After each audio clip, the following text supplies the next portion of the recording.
Mabuhay! Ayan. Medyo wala akong kabuhay-buhay ngayon. Ay, nako po. Dalawang araw naman po ako nagkasakit. Pero ngayon medyo okay na po. Nakapagpahinga po ako. Naway safe po ang lahat. Sa mga uwi po sa Pilipinas, kami po ninyo magpahinga. Huwag niyo po akong gayahin dahil sobrang excited. Kanina po nagpaayos po kasi ko ng taniman po sa likod. Yung raised bed.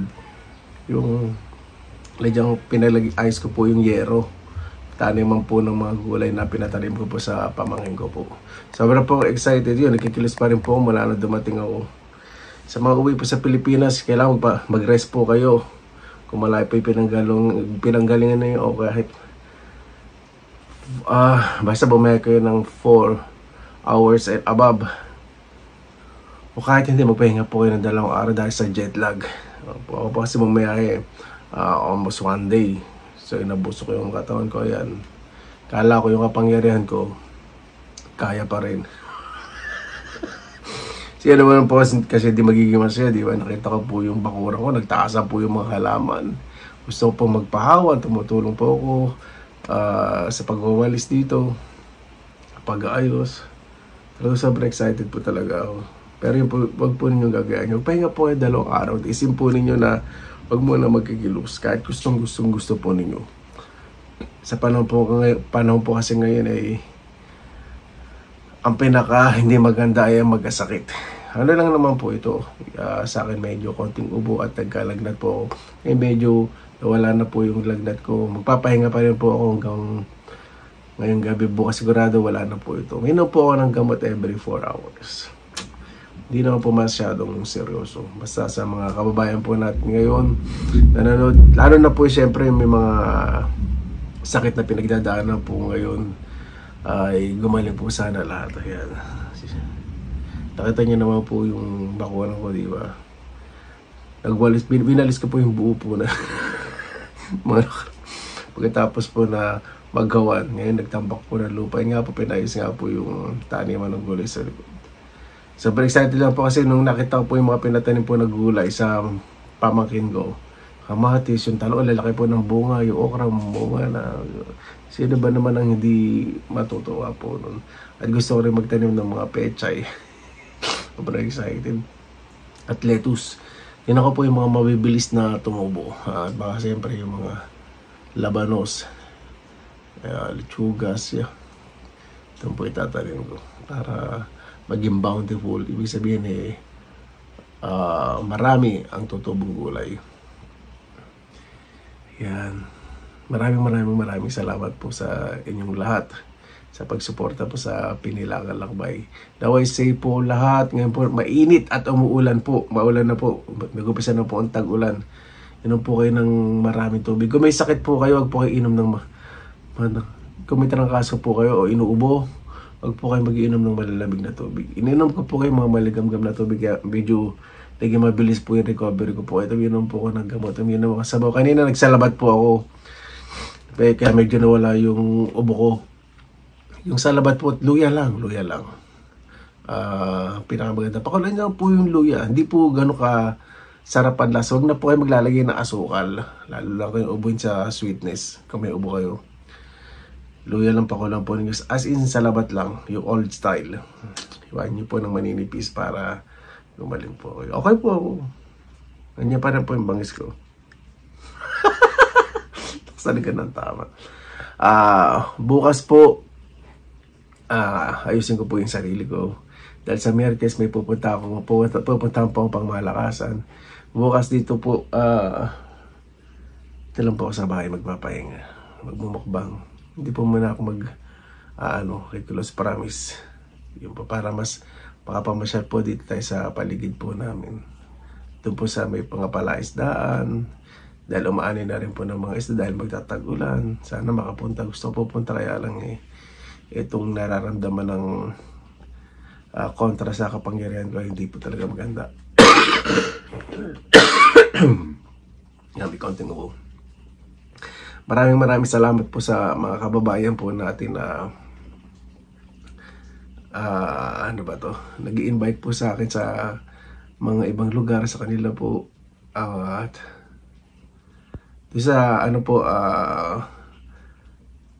Na-message ko po na hindi po ako talaga makapunta. Pasensya na po talaga kasi gusto ko po talaga kasi ngayon tinatanong po kung hanggang kailan po ako dito sa Pilipinas. Hindi ko po talaga masasagot po yan. Kasi gusto ko po mag-enjoy po, mas ma-enjoy po yung time sa kasama po yung mga magulang ko, mga pati ko, mga pamangkin ko po. Saka po yung mga super close lang po na mga kaibigan sa ngayon. Yan. Sana po hindi po ako makakadalaw po dun po sa iba. At saka nagpapayos din po kasi ko ngayon ng bakuran po ng bahay. Yan po ang priority po ko po ngayon. Mga priorities ko po ngayon. Ngayon po tapos na po ako magpatambak, magpahawan, at papagawa ko na po yung daanan mula po dito sa bahay ko po hanggang doon po sa bahay po ng nanay ko. Gusto ko po kasi mula po doon sa bahay po nila, sa bahay ko, may daanan na konkreto para yung wheelchair, di ba? Mas na-enjoy po ng nanay ko. Hindi na po kami mahirapan doon sa graba na dada. Ibig sabihin konkreto. Mula doon sa terrace nila hanggang dito po sa terrace ko. Di ba? Yan po yung gusto ko na lilibot po yung nanay ko dito. Si Papa po nakakalakad naman po ng maayos. Hindi naman pa po nagre-reklamo. Hindi. Nag-exercise po lagi si Papa. Sa ito pong terrace ko. Kung papala rin po, magkakaroon po ng oras na mas mahaba.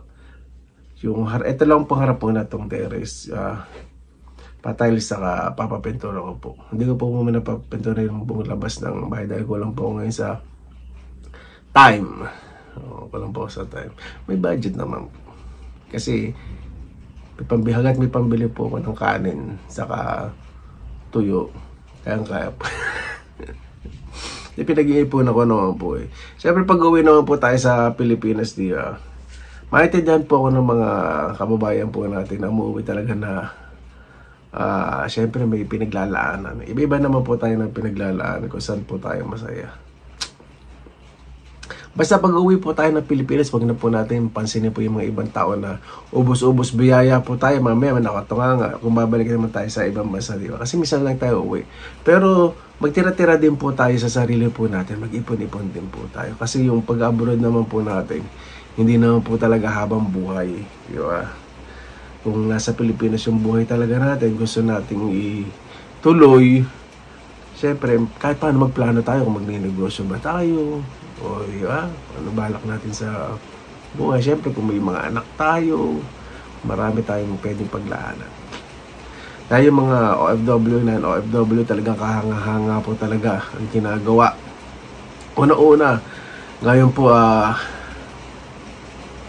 nararamdaman ko po itong slight lang po ito, itong trangkaso sakit na ito.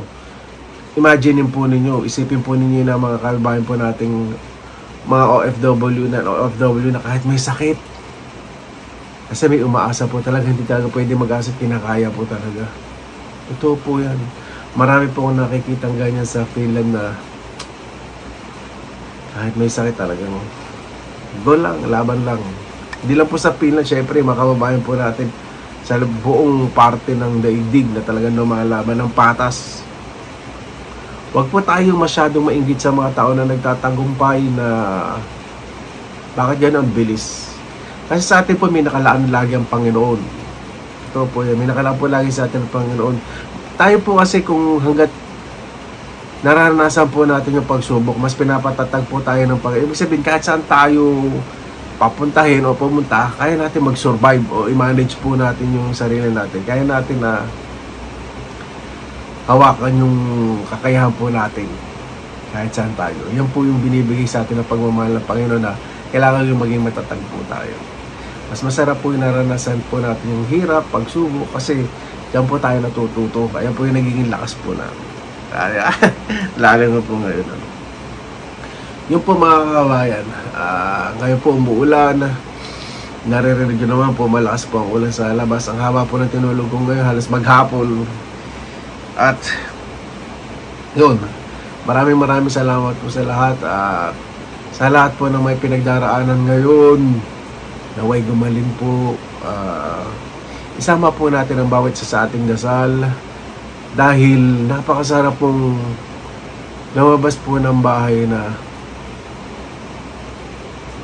kinagabayan po ng Panginoon ang lahat at meron po tayong laging positibong pananaw sa buhay. Napakasarap mo kumilos lang. Wala pong iniiwasan, maging mapagkumbaba po lagi. Napakasarap po, maging mabuti. Yan po yung magiging puhunan po natin sa araw-araw, kahit nasaan po tayo. Paano po? Maraming salamat na po sa inyong oras na ila sa Pinilangang Lakbay. Basta lagi po tayong positive vibes, good vibes. God bless. Ingat po lagi, magandang araw. Laban lahat!